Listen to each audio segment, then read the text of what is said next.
Il s'agit de la parabole des 10 vierges. Pour ceux qui ne connaissent pas un petit peu la référence biblique, vous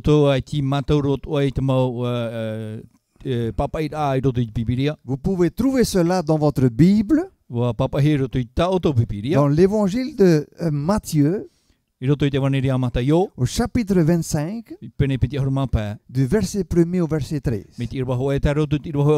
Alors, ensemble, découvrons cette magnifique parabole, chers amis. Alors, nous avons déjà vu, n'est-ce pas, depuis quelques soirs déjà, pas mal de paraboles. Donc, nous avons ces 4 images devant nous, simplement pour nous rappeler, pour ne pas oublier. Donc, depuis, n'est-ce pas, depuis le début de cette semaine, nous avons parcouru ces paraboles. Et ce soir, nous abordons la dernière, c'est-à-dire les 10 vierges.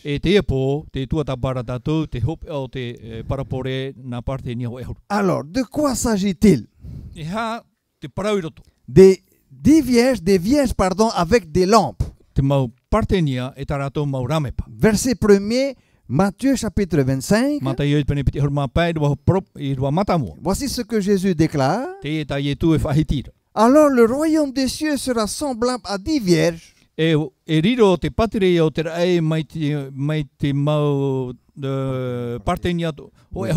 Oui, qui ayant pris leur lampe, allèrent à la rencontre de l'époux. Donc, Jésus compare, n'est-ce pas, le royaume des cieux à combien de vierges? C'est important de se rappeler à 10 vierges. Ayant pris, n'est-ce pas, chacune leur lampe et allèrent à la rencontre de l'époux. Nous continuons cette parabole, cette histoire, et nous allons à la rencontre de l'apôtre Paul qui va nous aider au travers de son texte.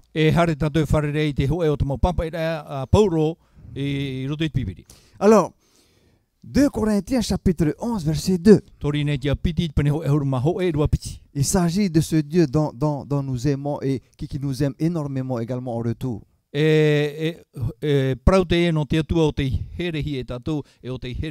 Alors, comment est-ce que Dieu nous aime? Comment ce Dieu là magnifique nous aime-t-il? Paul dit, car je suis jaloux de vous d'une jalousie de Dieu.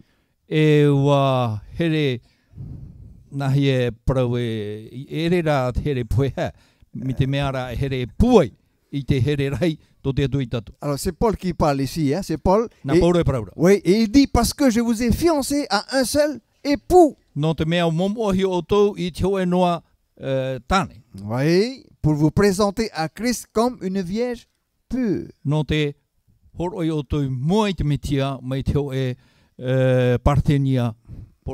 Oui. À qui est-ce que Paul adresse-t-il ce message? À qui? À la communauté de Corinthe, aux membres d'église de Corinthe. Et vous savez, lorsque Paul, n'est-ce pas, à chaque fois dans ses déplacements, d'église en église, soit à Éphèse, soit à Corinthe, n'est-ce pas, soit à Rome, hein. C'est quelqu'un qui marche beaucoup, qui se déplace beaucoup, l'apôtre Paul. Eh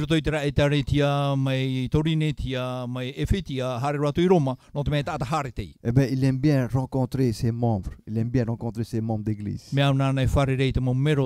Et il a beaucoup de tendresse, beaucoup d'affection pour ses membres. Voilà pourquoi il dit, car je suis jaloux de vous, d'une jalousie de Dieu.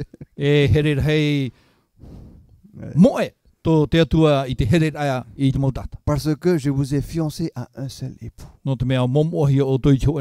Qui peut être bien cet époux-là, chers amis?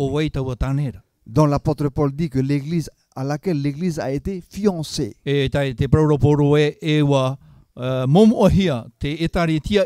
Alors l'église a été fiancée à qui? Qui est l'époux de l'église? C'est Jésus-Christ. Voilà. Voilà pourquoi par la suite il dit pour vous présenter à Christ comme une vierge. Une vierge pure. Donc c'est-à-dire que c'est une église qui a été purifiée par le sang même de Jésus-Christ. C'est une église qui est fidèle, n'est-ce pas, à son époux, fidèle. Qui adore l'époux et l'époux seul. Il n'adore pas d'autres dieux, chers amis.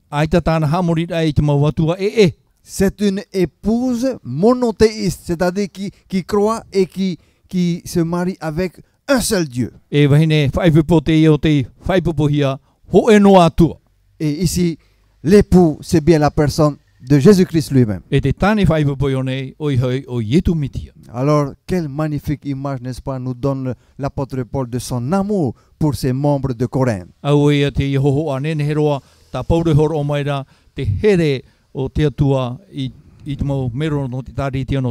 Jésus disait tout à l'heure que dans cette parabole, les vierges tenaient, n'est-ce pas, des lampes dans leurs mains. Que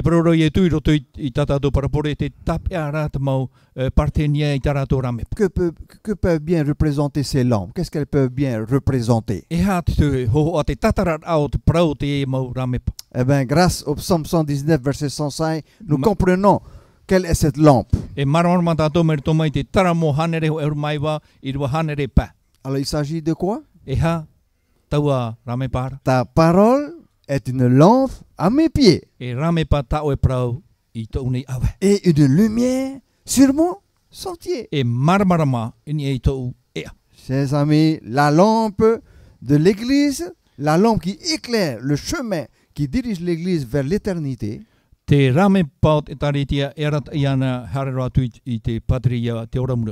est cette lampe? C'est la parole de Dieu. C'est magnifique comme image, n'est-ce pas?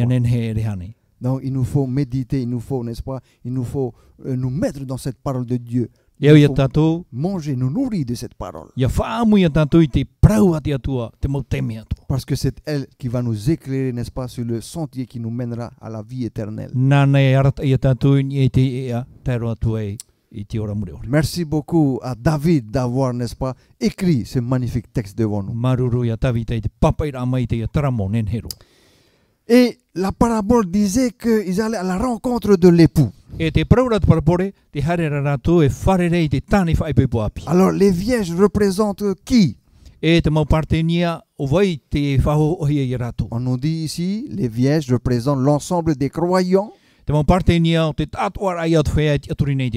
qui attendent le retour de Jésus. Il faut bien retenir cette partie-là. Que représentent donc les vierges? Elles sont au nombre de 10. Elles représentent l'ensemble des croyants qui attendent le retour de Jésus.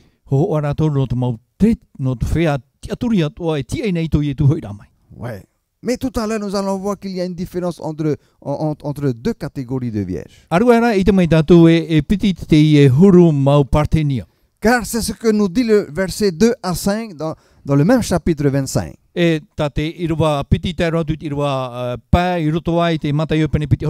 Jésus dit, 5 d'entre elles étaient folles. Ça devient intéressant, hein? Et 5 sages. Alors il faut maintenant voir comment donc voir que celles-là sont folles et celles-là sont sages. Comment discerner? Alors nous remercions la parole de Dieu qui va nous éclairer. Les folles, en prenant leur lampe, ne prirent point d'huile avec elles.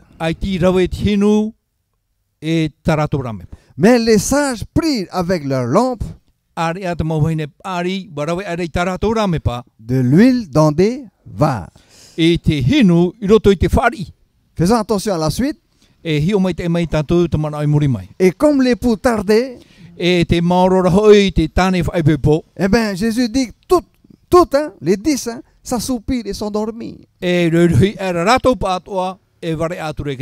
Jusqu'à ce stade-ci, chers amis, quelle est la différence entre les folles et les sages? E te romayone, e hate tae rai roto I te mauhine ama e te mauhine pari. La différence. E hake tae ra. Pourquoi les 5 autres sont-elles appelées folles? No te ha e pae parohie e maum ama.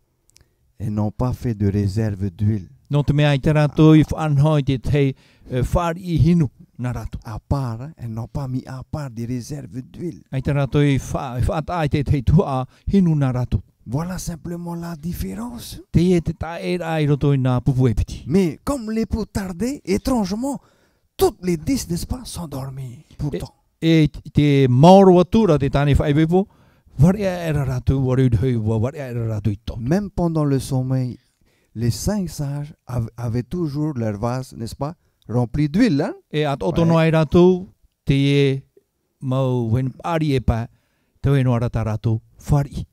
Par contre, les 5 autres vierges appelées folles, e te te ratua mau partenia, o te prohia, te mau partenia mama. Le problème, elles n'ont pas prévu de quoi? De réserve.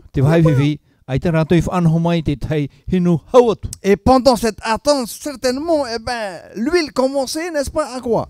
Eh ben, à se faire rare et voilà, à s'épuiser.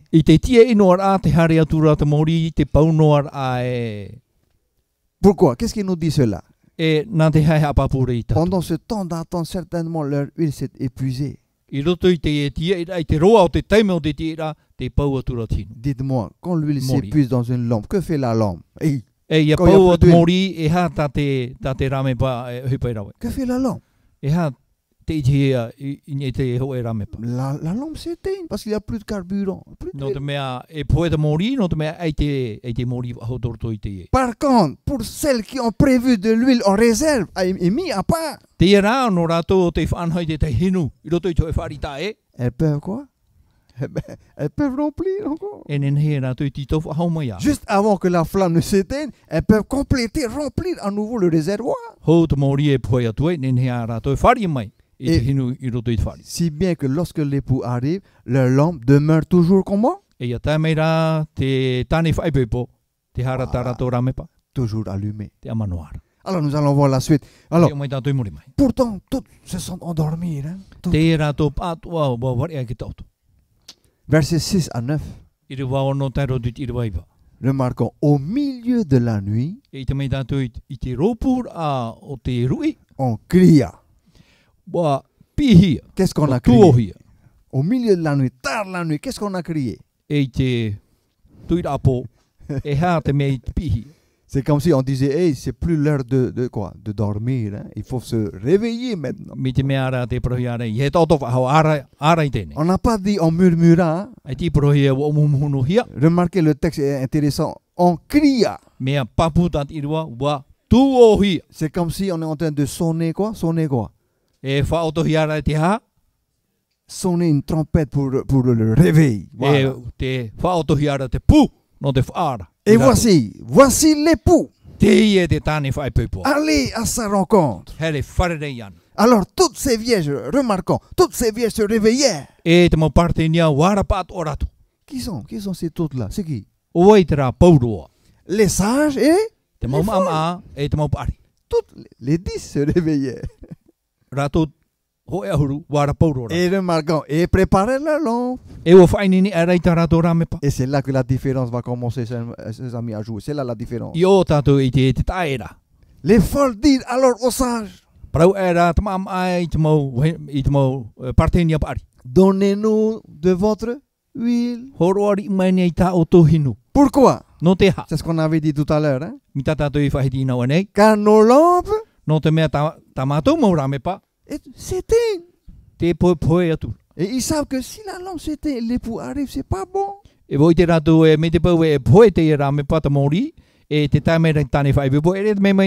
que leur lampe demeure allumée. Oui, donnez-nous un peu de votre huile. Car nos lampes s'éteignent, disent les vierges folles. Ah, chers amis, que répondent les vierges sages? Que répondent-elles? Non, il n'y en aurait pas assez pour nous. no te mea e te na e na mato. Et aussi pour vous. E na oto atoa. Allez plutôt chez ceux qui en vendent. Hare yarato e roa mai e ta oto. Et achetez-en pour vous. Aho mai e yarato ra na oto. Chers amis, ça veut dire quoi ça? Hoherema e ha te hau ato hipra. On ne peut pas partager. E te nen he opere. Si on partage cette huile avec vous, me te pewe opere hia te ie hinu e oto. Nous-mêmes, on n'aurait pas quoi? E mato? On n'aurait pas assez. E te e ta mato e na wai. C'est ce que voudrait nous dire le texte. Te ie ta te iruwa hinarore prapramu il n'y en aurait pas assez pour nous et aussi pour vous. Donc, on ne peut pas partager. E te e na wai na mato e na oto. Te ie e ta mana oito. Qu'est-ce qu'il faut faire? E hara te au te rawe? Eh ben, allez chez ceux qui en vendent et achetez-en pour vous. Hare oto i te whia e o mai ra aho o mai e na oto. Chers amis, qu'est-ce qui se passe? Qu'est-ce qui se passe? E hata mea e tupure i one. Alors, on va remercier l'apôtre Paul. Hamaruru tato i a Paul. Sache que dans les derniers jours, il y aura des temps difficiles. Pourquoi? Car les hommes seront égoïstes, aimant le plaisir plus que Dieu, ayant l'apparence de la piété, mais reniant ceux qui ont fait la force. Chers amis, ma grande question par rapport à ce que Paul déclare ici dans 2 Timothée, qu'est-ce qui en fait la force dans la vie du chrétien? C'est son apparence de piété? Ou alors quoi? La présence de l'Esprit Saint dans sa vie. Subtil, hein? Il est fort ce Paul, hein? Cet apôtre. Voyez? Les hommes seront égoïstes à la fin des temps. Il y aura des temps difficiles. Ils ont l'apparence de la piété, mais ils n'ont pas accepté dans leur vie, dans leur cœur, la présence de l'Esprit Saint.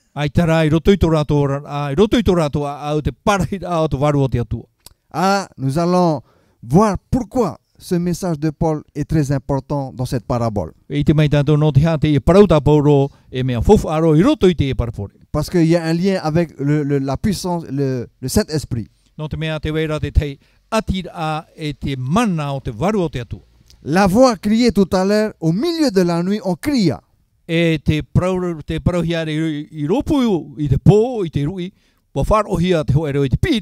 Voici l'époux, allez à sa rencontre. Le cri de minuit. C'est à quelle heure minuit? C'est à quelle heure ça? C'est au milieu de la nuit. Hein? Où est-ce que nous sommes à minuit? Qu'est-ce que nous faisons à minuit? On est tous en train de bien dormir dans son lit. Hein? C'est l'heure des fois où le sommeil est très très profond. Et c'est l'heure aussi où nous pouvons être quoi? Réveillés en sursaut et surpris. Voilà pourquoi on cria cet appel, voici l'époux, allez à sa rencontre.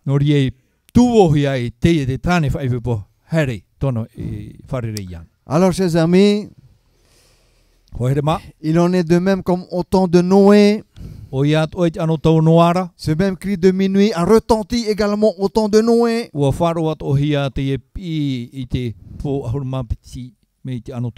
Quel est ce cri? Quel est cet appel? Nous remercions l'évangile de Luc chapitre 17. Les versets 26 et 27. Ce qui arriva du temps de Noé, chers amis, arrivera de même au jour du Fils de l'homme. Que faisaient les hommes? Ils mangeaient, buvaient, se mariaient, mariaient leurs enfants,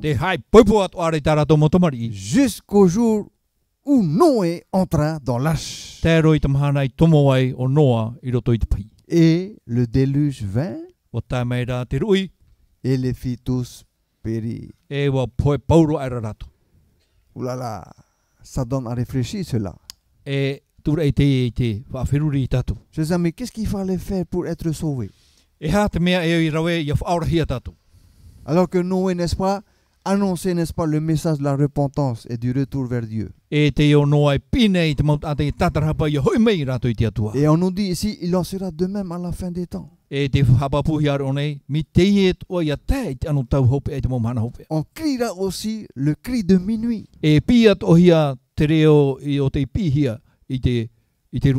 Avant que le déluge, non plus d'eau,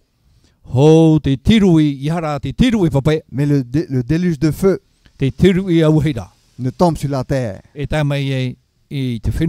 détruit cette planète entièrement. Il y a une belle ressemblance avec ce que Noé a annoncé. Alors tout simplement, il fallait croire dans le message que Noé a annoncé qui venait de l'Éternel.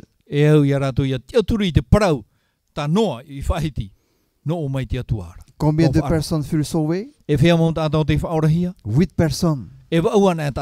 Seul Noé et sa famille, ses amis, se sont retrouvés dans l'arche. Mais ce qui m'a beaucoup étonné, encore une fois, ce sont les animaux. Sont-ils plus obéissants que l'homme que nous sommes? Ah, les animaux ont répondu à l'appel de l'Éternel. Ils ont senti que quelque chose se préparait et viendrait détruire la terre par les eaux, par le déluge. Cette paire d'animaux, n'est-ce pas, purs, et une paire d'animaux impurs.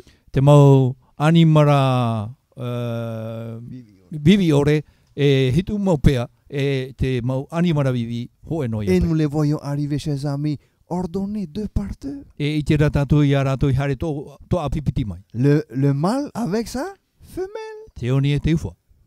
Comme les enfants qui se préparent à rentrer dans la classe, n'est-ce pas? Voilà, bien ordonnés. Et voilà les personnes qui furent sauvées lors du déluge. Sommes-nous prêts, chers amis, aussi à pouvoir, n'est-ce pas, répondre à l'appel de ce cri de minuit? Oui, nous pouvons, chers amis, être prêts ce jour-là.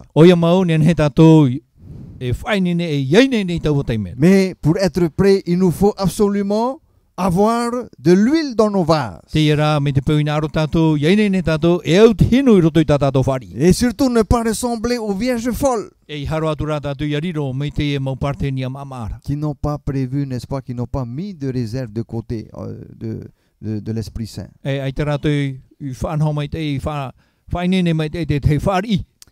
Donnez-nous de votre huile, car nos lampes s'éteignent. Les sages répondirent, non, il n'y en aurait pas assez pour vous et aussi pour nous. Donc, chers amis, cela veut dire quoi, tout simplement? En parlant de la vie éternelle, est-ce que je peux partager ma vie éternelle avec un frère à côté?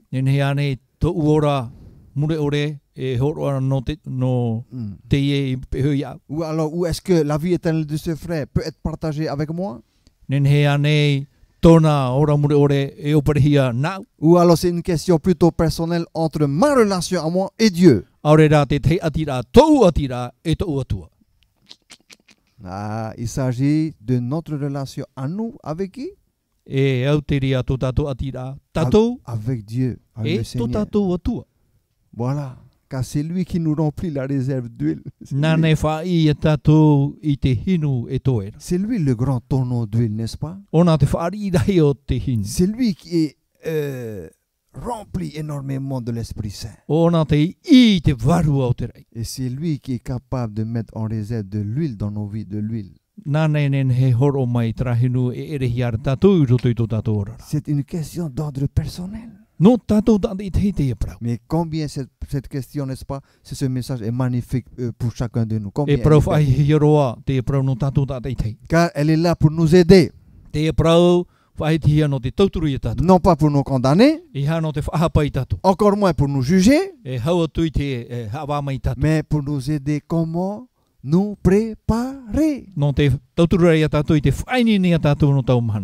à rencontrer l'époux qui arrive très bientôt. Dans la Bible, que représente l'huile? Nous remercions le livre de Zacharie. Oui, chapitre 4. Verset 1er au verset 6. Que dit Zacharie 4, verset 1er au verset 6?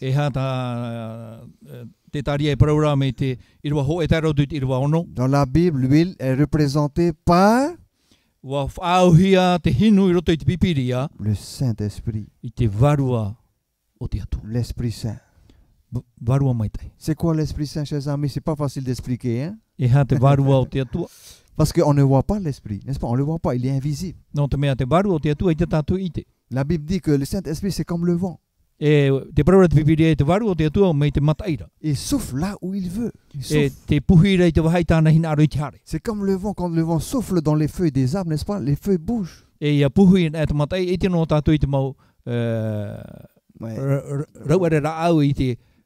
c'est par cela que nous savons qu'il y a du vent, n'est-ce pas? Et quand les feuilles ne bougent pas, il n'y a pas de vent. Eh bien, il en est de même du Saint-Esprit qui agit dans le cœur du croyant. C'est quoi l'huile? C'est le Saint-Esprit. Le Saint-Esprit dans la parole de Dieu, n'est-ce pas? La lampe, hein, est une lumière sur mon sentier. Il faut que la parole de Dieu, n'est-ce pas, qui est cette lampe, allumée par le Saint-Esprit. Il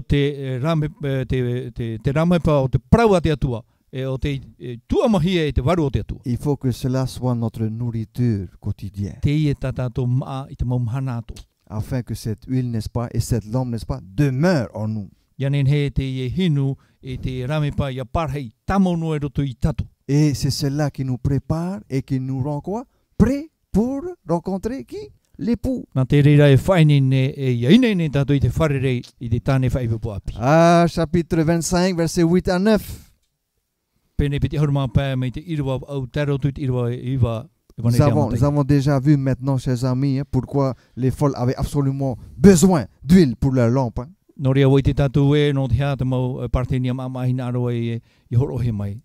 Parce qu'ils n'avaient pas fait assez de réserve pour eux-mêmes. Jean, dans Apocalypse 22, verset 17 également, nous voyons ici une invitation qui est lancée à quiconque désire. Une invitation. Une très belle invitation. Et que celui qui a soif vienne. Oui, que celui qui veut prenne de l'eau de la vie. Prenne de l'eau de la vie gratuitement. Dites-moi, qui c'est qui avait parlé un soir de l'eau de la vie que je te donnerai? Qui a dit et à qui? Qui se rappelle? Au puits de Jacob. Jésus, en rencontrant la femme samaritaine qui venait tous les jours puiser, n'est-ce pas, de l'eau avec son seau, mettez sur sa tête et puis aller rentrer chez elle comme ça tous les jours. Il faut être courageuse, n'est-ce pas? Et ce jour-là, c'était un jour spécial. Imaginez la joie de cette femme.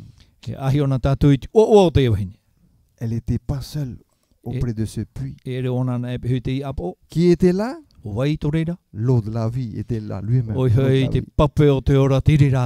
Qu'il dit à cette femme samaritaine, l'eau que je te donnerai deviendra en toi quoi? Une source quoi? Une source jaillissante qui n'aura plus de fin. Jusque dans l'éternité. Et tu n'auras plus jamais soif. Mais l'eau que tu es en train de puiser, tu auras toujours soif de cette eau-là.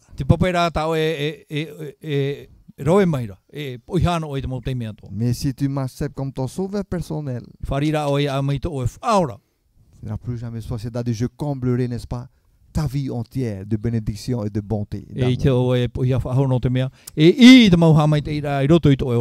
Que celui qui veut, c'est que celui qui ou celle qui a soif vienne prendre de l'eau de la vie gratuitement. Voilà ce que le Seigneur déclare et lance comme invitation. Un autre texte, chers amis, nous remercions Ézéchiel. Chapitre 14, verset 20. S'il y avait dans le pays Noé, Daniel et Job, je suis vivant, dit l'Éternel, le Seigneur.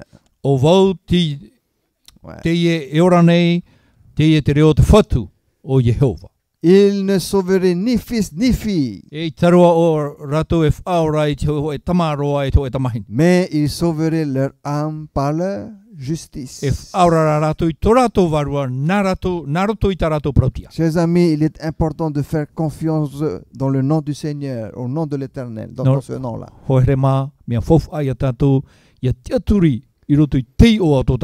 Car le Dieu de Daniel, de Noé et de Job, ce n'est pas un Dieu mort. Qu'est-ce qu'il dit? Je suis vivant, dit le Seigneur. Je suis vivant. Et parce qu'il est vivant, il est capable de sauver qui il veut. Parce qu'il est le Tout-Puissant. Et cela est vrai, chers amis. Il est le Tout-Puissant. Il n'y a pas de personne sur terre qui est capable de pouvoir sauver des âmes, n'est-ce pas? Quand je dis sauver, c'est de lui offrir la vie éternelle. Quel beau texte d'encouragement ici que nous voyons. Donc la foi de Dieu est très importante. La confiance en Dieu est très importante.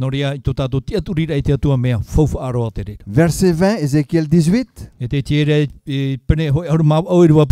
L'âme qui pêche, c'est celle qui mourra. Le fils ne portera pas l'iniquité de son père. Et le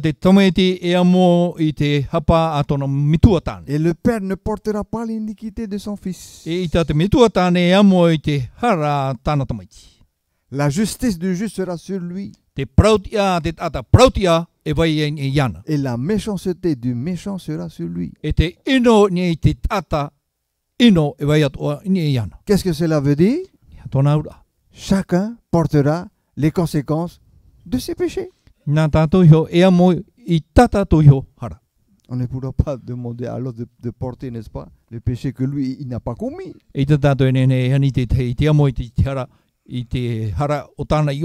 Chacun assumera la responsabilité selon le choix qu'il a fait, la décision qu'il a prise. Soit en agissant pour le mal, soit en agissant pour le bien et pour la justice. Si nous faisons le bien, chers amis, qu'est-ce que Ézéchiel dit? La justice du juste sera sur lui.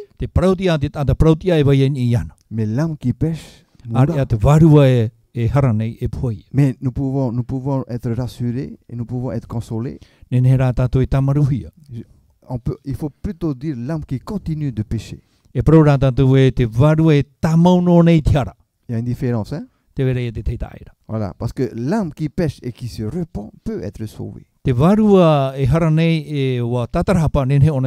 Mais l'âme qui pêche et qui continue de pécher, alors là, n'est-ce pas, chers amis, nous voyons que c'est problématique là. Ouais. Voilà, donc aucune personne ne peut porter les péchés de l'autre. Mais il y a une seule personne qui est capable de pouvoir porter tout cela. Qui c'est là? Il a été désigné comme celui qui doit porter le péché du monde. Vous avez raison de prononcer son nom, c'est Jésus lui-même. Ouais. Il a porté sur lui le fardeau, le péché du monde.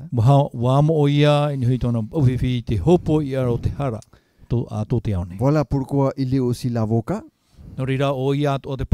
Il est aussi juge. Donc c'est important aussi de voir en Jésus comme étant notre avocat, notre défenseur. N'est-ce pas? Devant ce tribunal céleste. Mais ce qui est formidable, c'est qu'en même temps, il a le titre de juge aussi. C'est pas merveilleux cela? Oui, pourquoi nous avons besoin d'un avocat pour nous défendre, chers amis? Pourquoi? Parce que de l'autre côté, il y a un grand observateur. Représenté par ces deux cornes sur sa tête là. Mais ne vous inquiétez pas, il paraît que le diable n'a pas de cornes.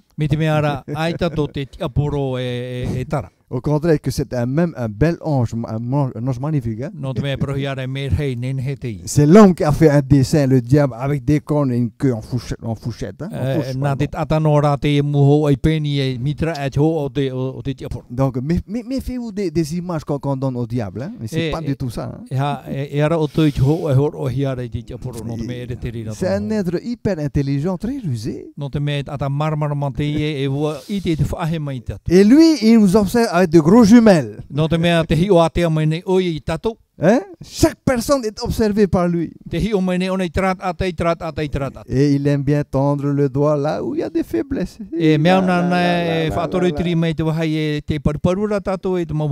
Où est-ce qu'il va faire ça? Devant le Seigneur. Quoi, celui-là au ciel? Pas bon. Il a fait ça, il a fait ça, il a fait ça. Comment il peut être digne d'être là-haut? Il porte aussi ce nom-là sur lui.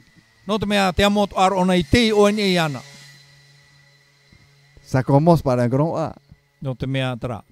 Suivi de deux C. Accusateur. L'accusateur de nos frères. Parce que c'est son rôle. D'accuser de faire des mauvaises remarques. Chers amis, voilà pourquoi la repentance, elle est quoi? Très, très importante.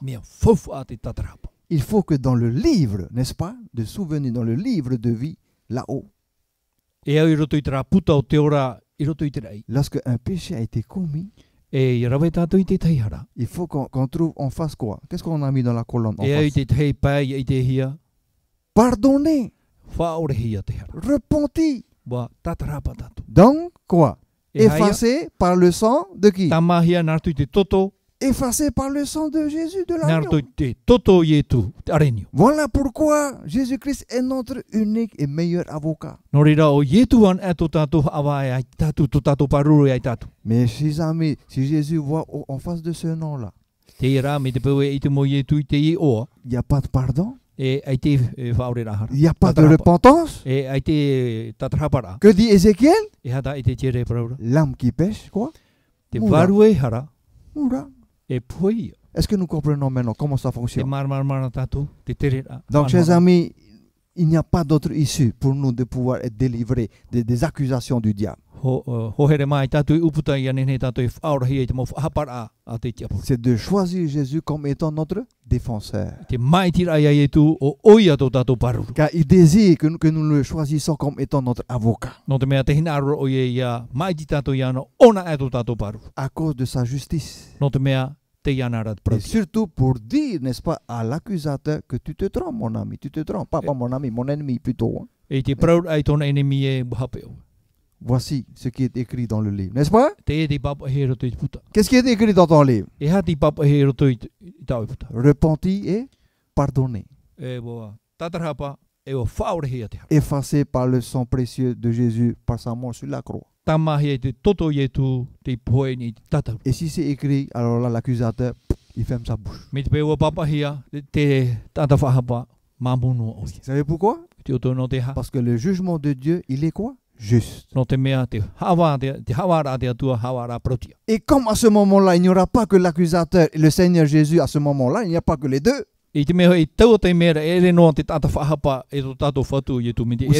Vous savez qui observe à ce moment-là ce jugement? Qui est en présence? Des milliers d'anges.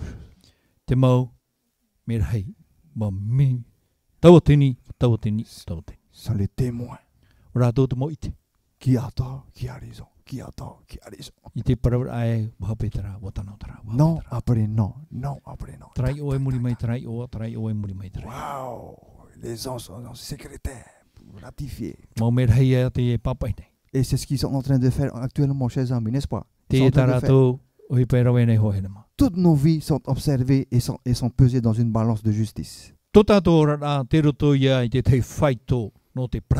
Et voilà, chers amis, que les vierges s'apprêtent à entrer dans la salle des noces.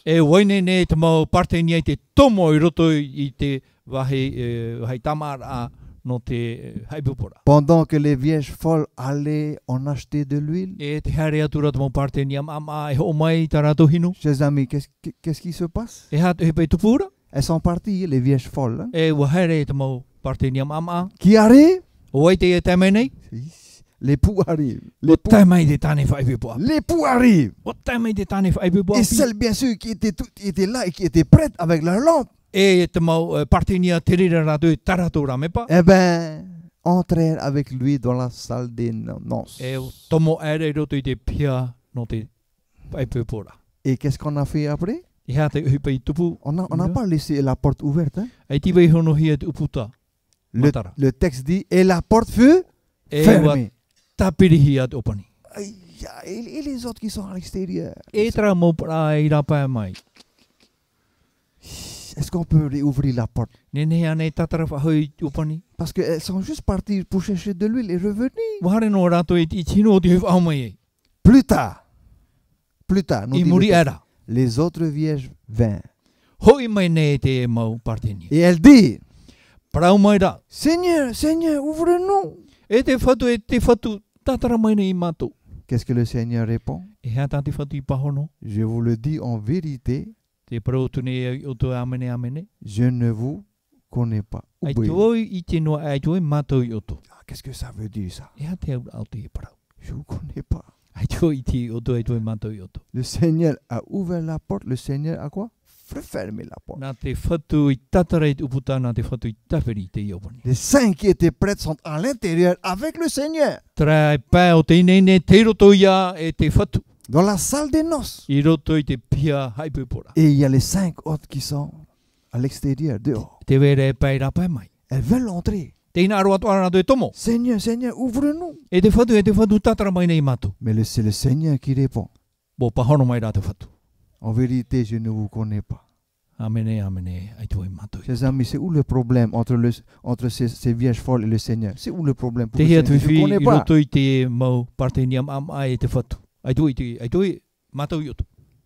C'est quoi le problème? C'est un problème relationnel. Relationnel. C'est dangereux de vivre, n'est-ce pas, une vie de piété en apparence. Très dangereux.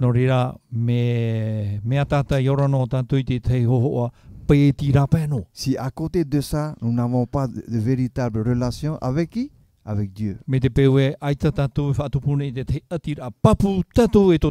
C'est-à-dire si nous ne conversons pas avec lui. Dites-moi, comment est-ce qu'il est possible de parler avec Dieu? Comment? Pour nous aider ce soir. Comment il est possible de parler avec lui? Comment? Il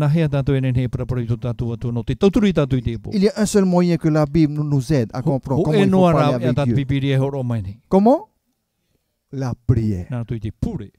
Voilà le secret. Pour remplir ces vases, pour que ces vases soient remplis d'huile.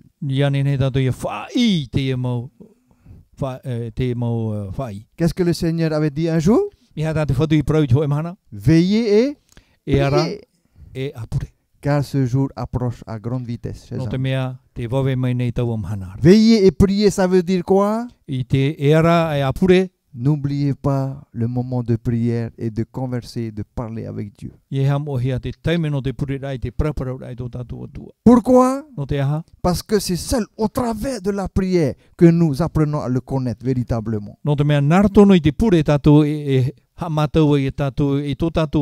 Pourquoi? Parce que c'est aussi au travers de la prière que nous sentons sa présence. Et cela est vrai, chers amis. Voilà pourquoi quelqu'un a dit un jour, si tu veux prier Dieu, retire-toi dans ta chambre, ferme la porte. Et là, n'est-ce pas, là où tu es, mets-toi à genoux et quoi? Et parle avec ton Dieu. Confie-lui tout ce que tu as sur le cœur. En faisant cela, chers amis, Dieu nous connaît. Ce jour-là, il ne va pas te dire non, toi reste dehors. Parce qu'il te connaît au travers de la quoi? De la communication de votre relation. Voilà, la relation avec Dieu, chers amis, c'est le secret. Voilà pourquoi nous remercions beaucoup ce verset d'encouragement, n'est-ce pas? Voilà. Quand Jésus dit, je ne vous connais pas à ces vierges folles, chers amis, il n'y a pas de véritable relation avec lui. Il n'y a pas de vraie relation avec lui. Voilà pourquoi le Seigneur dit, je ne vous connais pas. Donc c'est vraiment primordial de pouvoir bien saisir cela.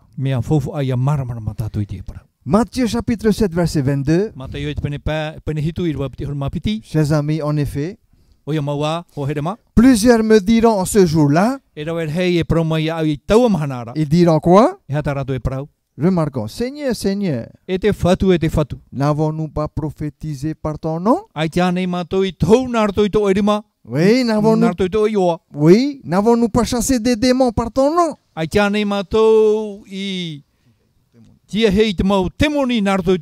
Oui, n'avons-nous pas fait beaucoup de miracles par ton nom? Étrange, hein? Quand on voit ça, on a plus l'impression de voir que ce sont des chrétiens. Pourquoi? Parce qu'il parle de prophétiser par son nom. Pourquoi? Parce qu'il parle de chasser des démons par son nom. Et pourquoi encore? Parce qu'ils font beaucoup de miracles par son nom. Et pourtant, le Seigneur va dire, je ne vous connais pas. S'ils arrivent pourtant à faire des miracles, chers amis, sans connaître vraiment Dieu, s'ils arrivent à faire des miracles. Car c'est chose tout à fait possible. Mais la question serait, voilà, la question serait, quelle est la puissance qui agit? Par quel esprit est-ce que cela fonctionne-t-il? Chers amis, il y a beaucoup de sectes dans le monde aujourd'hui, de sectes. Hein?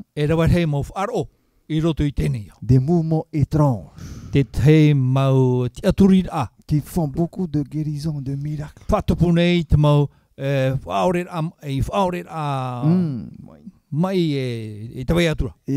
Et beaucoup se posent des questions, mais par quel esprit est-ce qu'ils font ces miracles-là? Par quel esprit? Est-ce véritablement par l'esprit du Seigneur Jésus? Ou alors par un autre esprit qui est capable aussi de faire des miracles? Voilà pourquoi il nous faut être très très vigilants et très observateurs. Ne succombez pas au premier miracle. Et puis dit voilà, Jésus est ici parce que j'ai vu ça. Il est là. Parce qu'il y a des églises aujourd'hui, on dit charismatiques.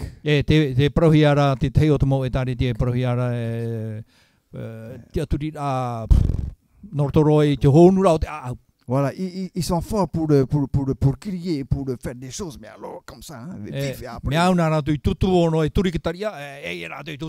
après on voit des corps bouger comme ça, hein, on dit c'est possédé. Vous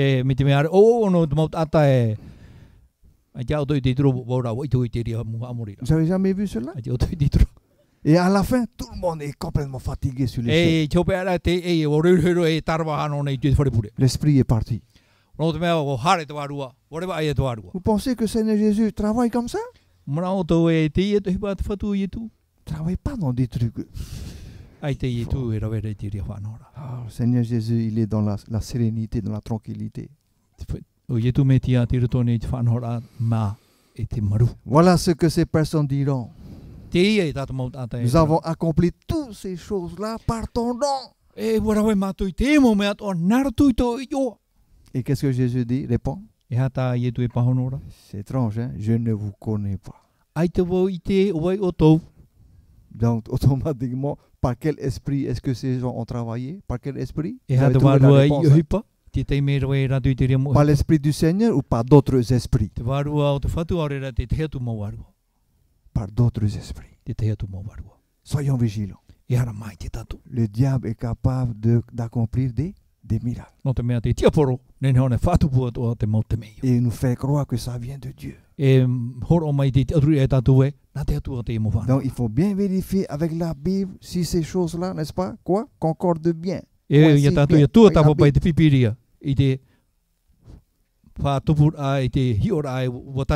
Nous avons besoin de l'éclairage de la Bible pour ne pas tomber dans le piège. Et de peur que Jésus ne nous réponde comme ceci, je ne vous connais pas. Pour terminer, chers amis, bientôt, mais vous, frères, vous n'êtes pas dans les ténèbres.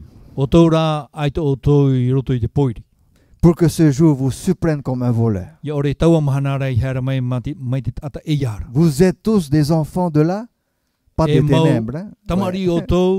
De la lumière, des enfants du jour. Nous ne sommes point de la nuit ni des ténèbres. Cela veut dire quoi? Nous ne sommes pas des enfants au service des puissances des ténèbres.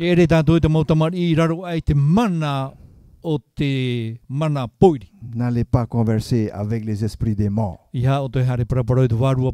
Parce que là, le diable apprécie beaucoup cela. En faisant cela, on réveille, n'est-ce pas? On réveille les mauvais esprits. Et ça, c'est pas bon du tout. Ce n'est pas ce que Dieu désire. Il faut réveiller en nous l'Esprit Saint. Comment? En priant le Dieu créateur qui se trouve au ciel. Comment? En passant par le Seigneur Jésus qui est mort pour nous sur la croix. Alors nous sommes appelés enfants de la lumière, enfants du jour. Pas de la nuit. Pas des ténèbres, chers amis. C'est ce que Dieu désire pour chacun de nous. Veillez donc,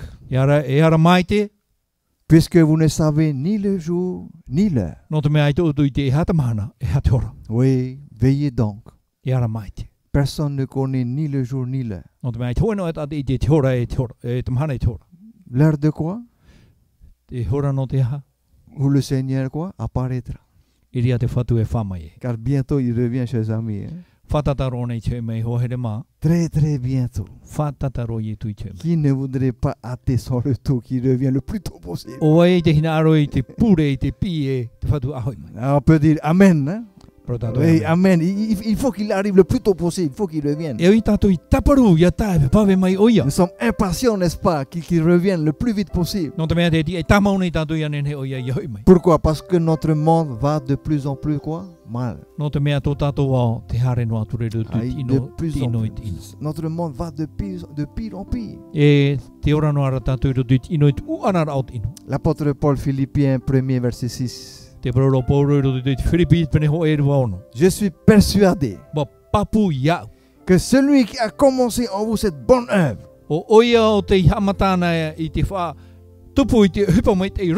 La rendra parfaite pour le jour de Jésus-Christ. Quel bel encouragement, chers amis. Car c'est l'Esprit de Dieu qui travaille dans le cœur pour nous rendre prêts. Rendre prêts pour quoi? Pour qui? Rendre prêts pour l'avènement du Seigneur. Car l'époux ne tardera pas à arriver. Y en a-t-il ce soir qui voudraient être prêts lorsque l'époux arrivera?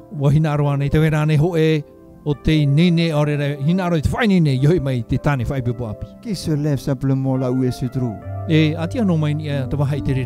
s'il y en a qui veulent se donner à Christ par le baptême, qui se lève aussi là où il se trouve. Car il ne tardera pas à arriver, chers amis. Qui est-il? Il est le roi des rois. Il est le plus puissant. Il est le sauveur de ceux qui le connaissent. Il est le sauveur de ceux qui le prient, n'est-ce pas? Il est le sauveur de ceux qui ont accepté son évangile dans leur vie.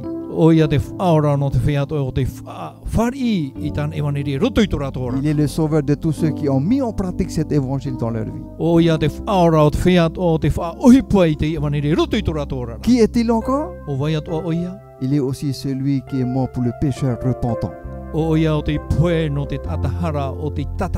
Et qui lui dit, s'il te plaît, efface-moi tous ces péchés que j'ai commis par le passé. Et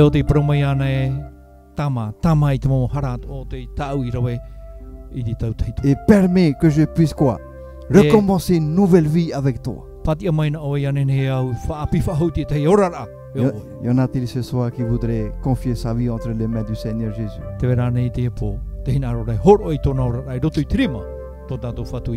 Car il est grand.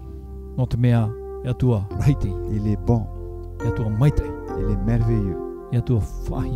Et il ne tardera pas à revenir. Y en a-t-il, chers amis, qui voudraient placer sa vie entre les mains du Seigneur?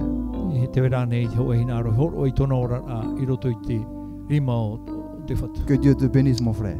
Y en a-t-il encore d'autres?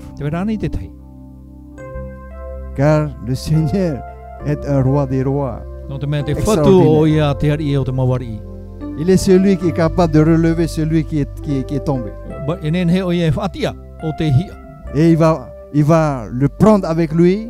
Il va le placer sur ses épaules. Et il va te ramener, n'est-ce pas, à la demeure éternelle. Là où il n'y aura plus ni deuil, ni cri, ni douleur. Et ce qui est le plus merveilleux, chers amis, il n'y aura plus de cimetière dans ce pays. C'est le seul endroit où on ne verra plus jamais de cimetière. C'est pas merveilleux cela? Dans les lieux célestes, là où habite notre Seigneur, il n'y a pas de temps. Pourquoi? Parce qu'il n'y a que de la vie partout. La mort sera laissée abandonnée sur cette terre. Parce que le Dieu que nous croyons, que nous adorons, n'est pas le Dieu de la mort. Mais c'est le Dieu de la vie. Que Dieu nous bénisse. Amen.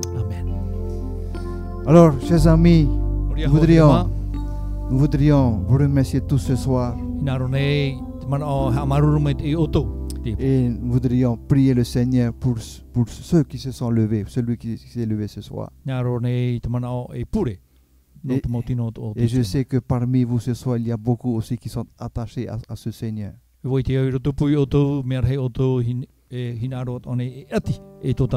Et nous allons prier aussi, bien sûr, pour chacun de vous. Et pour nous tous, n'est-ce pas? Car il s'agit de nous tous, que nous soyons quoi? Comment? Prêts quand le Seigneur Jésus quoi? Arrivera. Mon frère, que Dieu te bénisse. On va prier pour toi tout à l'heure et pour chacun de nous. Amen. Amen.